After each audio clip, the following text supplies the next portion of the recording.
Всем доброй ночи. Вы знаете, я нашла очень интересную информацию. В принципе, я эту информацию давно видела, читала, изучала. Но поскольку мало кто из людей особо интересуется интеллектуальными вещами, скажем так, в последнее время, к сожалению, да, или находит не то, что надо, я вот решила вам обнародовать очень интересный гороскоп, характеристику женщин по знаку зодиака, какой богине они соответствуют, собственно говоря. Вот, я думаю, что многие узнают себя, и это очень точная характеристика на самом деле, очень точная.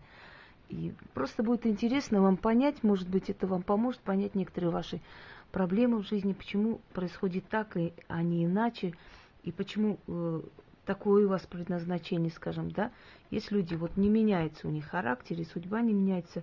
Почему? Потому что они рождены вот такой богиней, а у этой богини вот такая судьба, она должна быть такой. Это ее натура, и поэтому ничего не поделать. Она будет такой всегда. Итак, давайте начнем. Для начала, да? Козероги. Соответствует богине Гестия.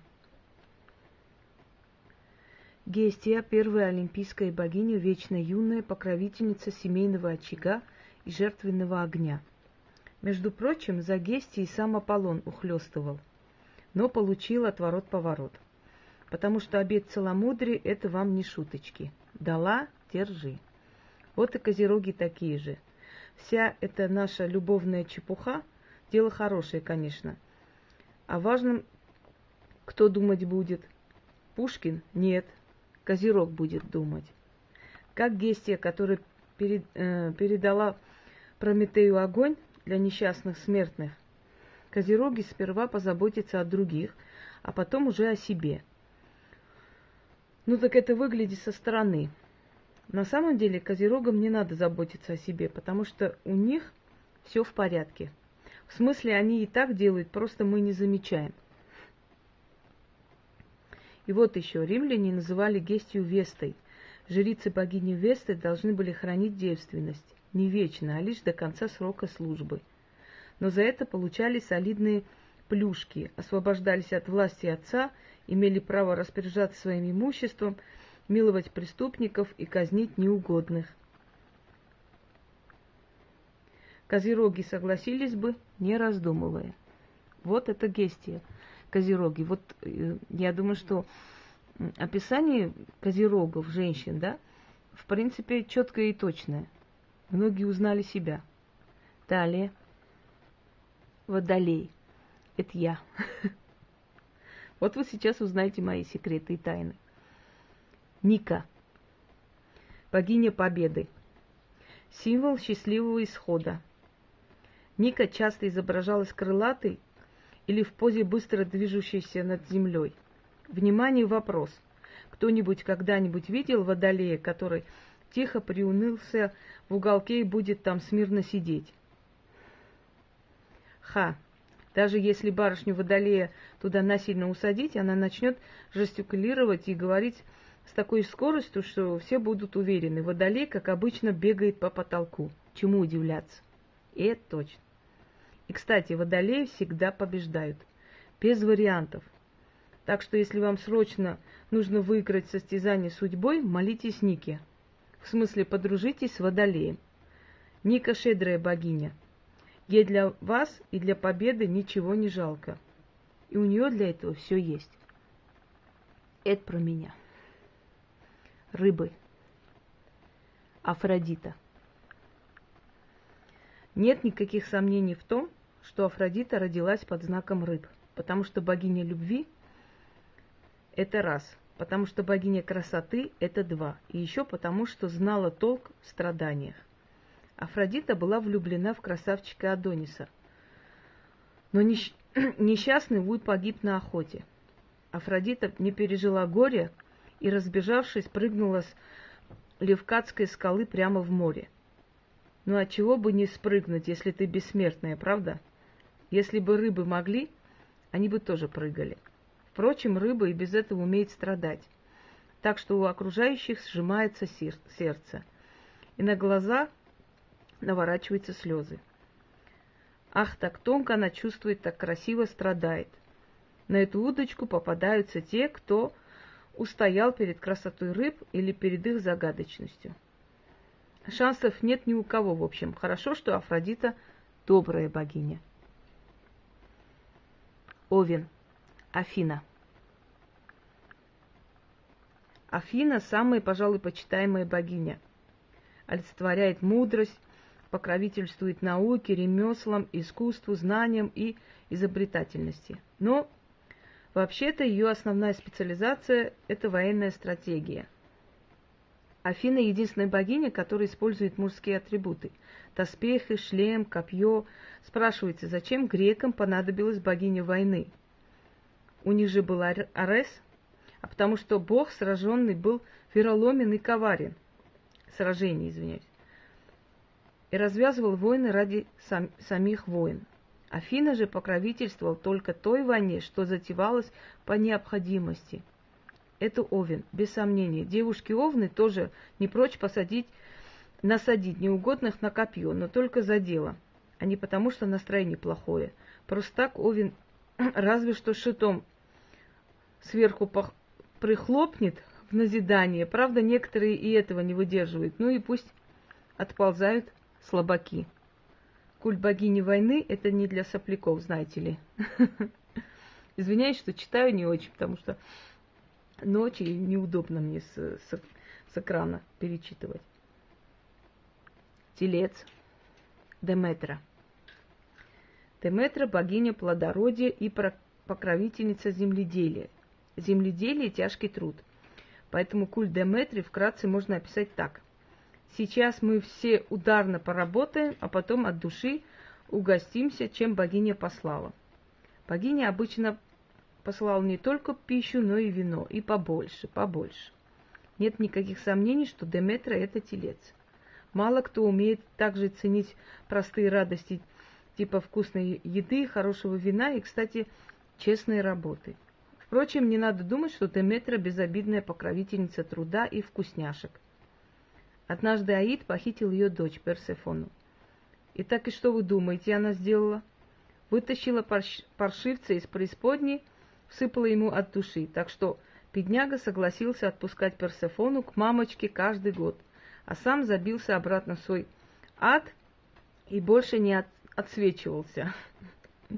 Тельцы предупреждают, так будет с каждым, кто посмеет тронуть то, что тельцам дорого, будь ты хоть Аид, хоть черт лысый.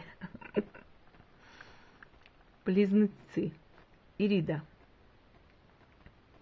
Ирида – вестница богов. Ее задача – разносить поручения по всему свету, на землю, в морские глубины и даже царство мертвых.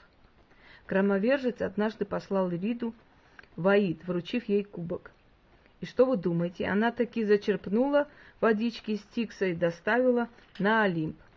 Водичка, если помните, символизировала не только нерушимость клятв, но и первобытный ужас.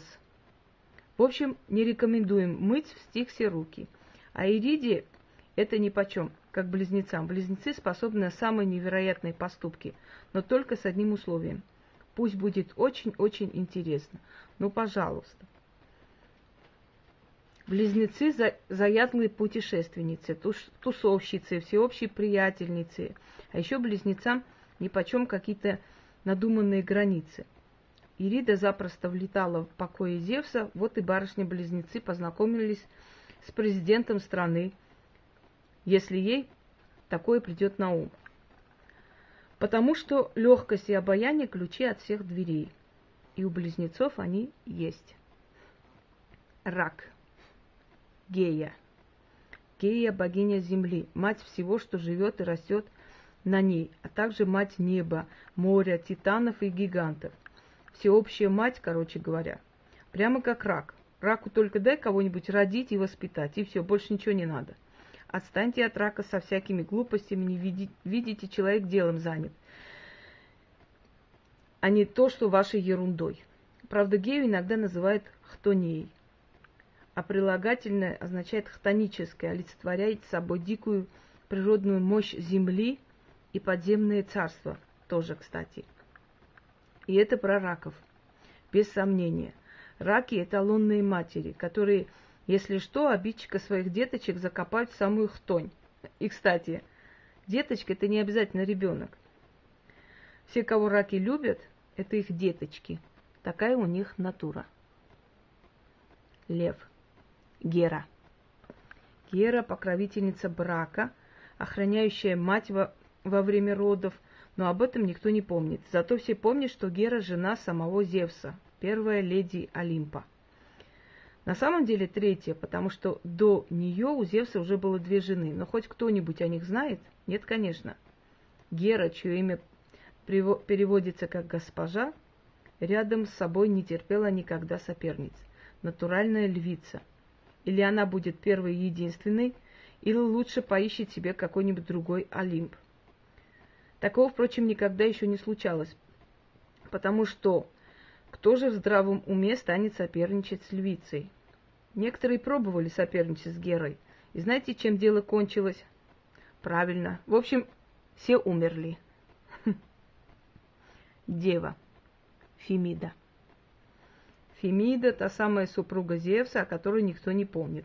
В смысле, никто не помнит, что она замужем за громовержцем, а вот о том, что она богиня правосудия, попробуй забудь. Фемида – символ беспристрастности и справедливости. А еще она глаз Божий. Волю Зевса озвучивала именно Фемида. Что значит всякие слабаки?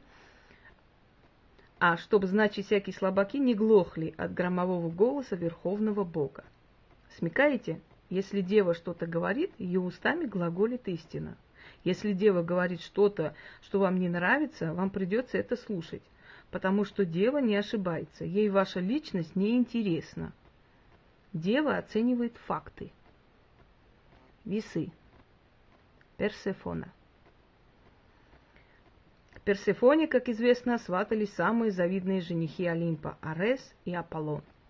Но, судя по всему, очаровательная дочь Деметры родилась под знаком весов, потому что выбрать кого-то одного она так и не смогла. Какая досада. Впрочем, личная жизнь у нее все равно устроилась. Красавицу умыкнул бог царства мертвых Аид, и стали они жить-поживать вполне себе счастливо. Идеальный вариант для весов, не надо ничего решать. Сами придут и сами все решат. Правда, у матушки Персефоны с зятем как-то не сложилось, поэтому молодым навязали брачный контракт. 2/3 года Персефона живет на Олимпе, 1/3 в подземном мире. Весы, дай им волю, тоже так жили бы. 2 варианта, и оба верные. Это же персональный рай для весов. Личный рай и личный подземный ад. Все такое вкусное. Скорпион.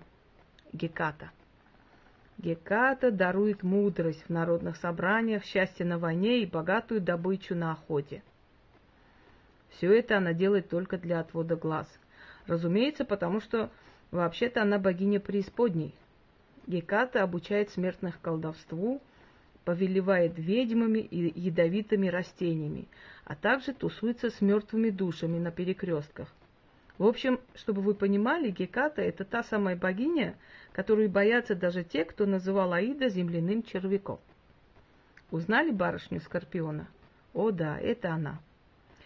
В Скорпиона влюбляется с первого взгляда, а подойти боятся, чуют кожей, что в этом тихом омуте водятся не только черти, а кое-кто похуже. Скорпиона, впрочем, это не беспокоит, ей все равно. Будут поклоняться и так, рано или поздно. И никак иначе. Сомневаешься? Тогда знай, что по одной из версий знаменитая статуя свободы – это, да, верно, это Геката. Шипастый венец носила именно она. И ты никогда не задумывался, для чего символу свободы нужен факел? Освещать людям путь?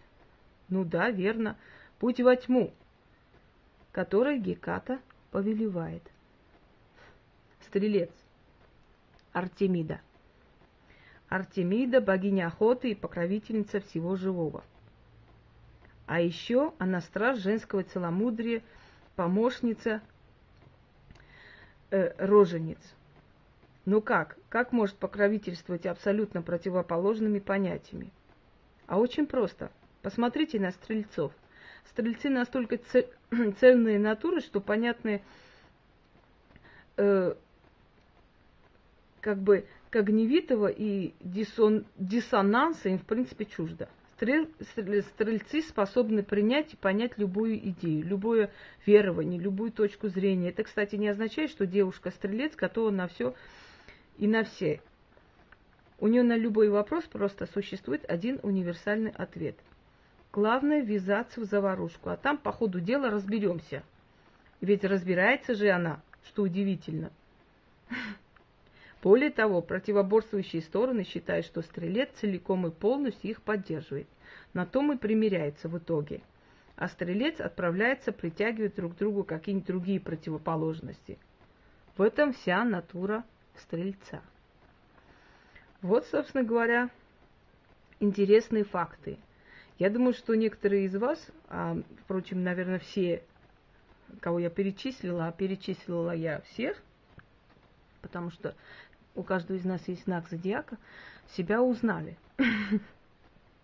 Я думаю, что после того, как я разъяснила, кто я из этих богинь являюсь, да, вы все поняли, почему моя натура воевать.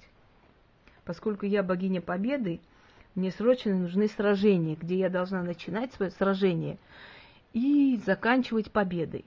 Единственное, что скажу без ложной скромности, я еще не помню в своей жизни, чтобы я начинала войну и не закончила ее победой. Знаете почему? Не потому, что я самая умная, там, самая великая. Нет, просто прежде чем начинать, рассчитываю силы противника и свои.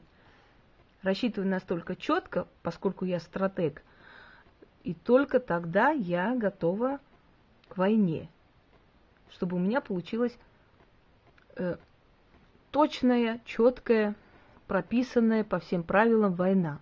Ну и в том числе арка триумфа и лавровый венок.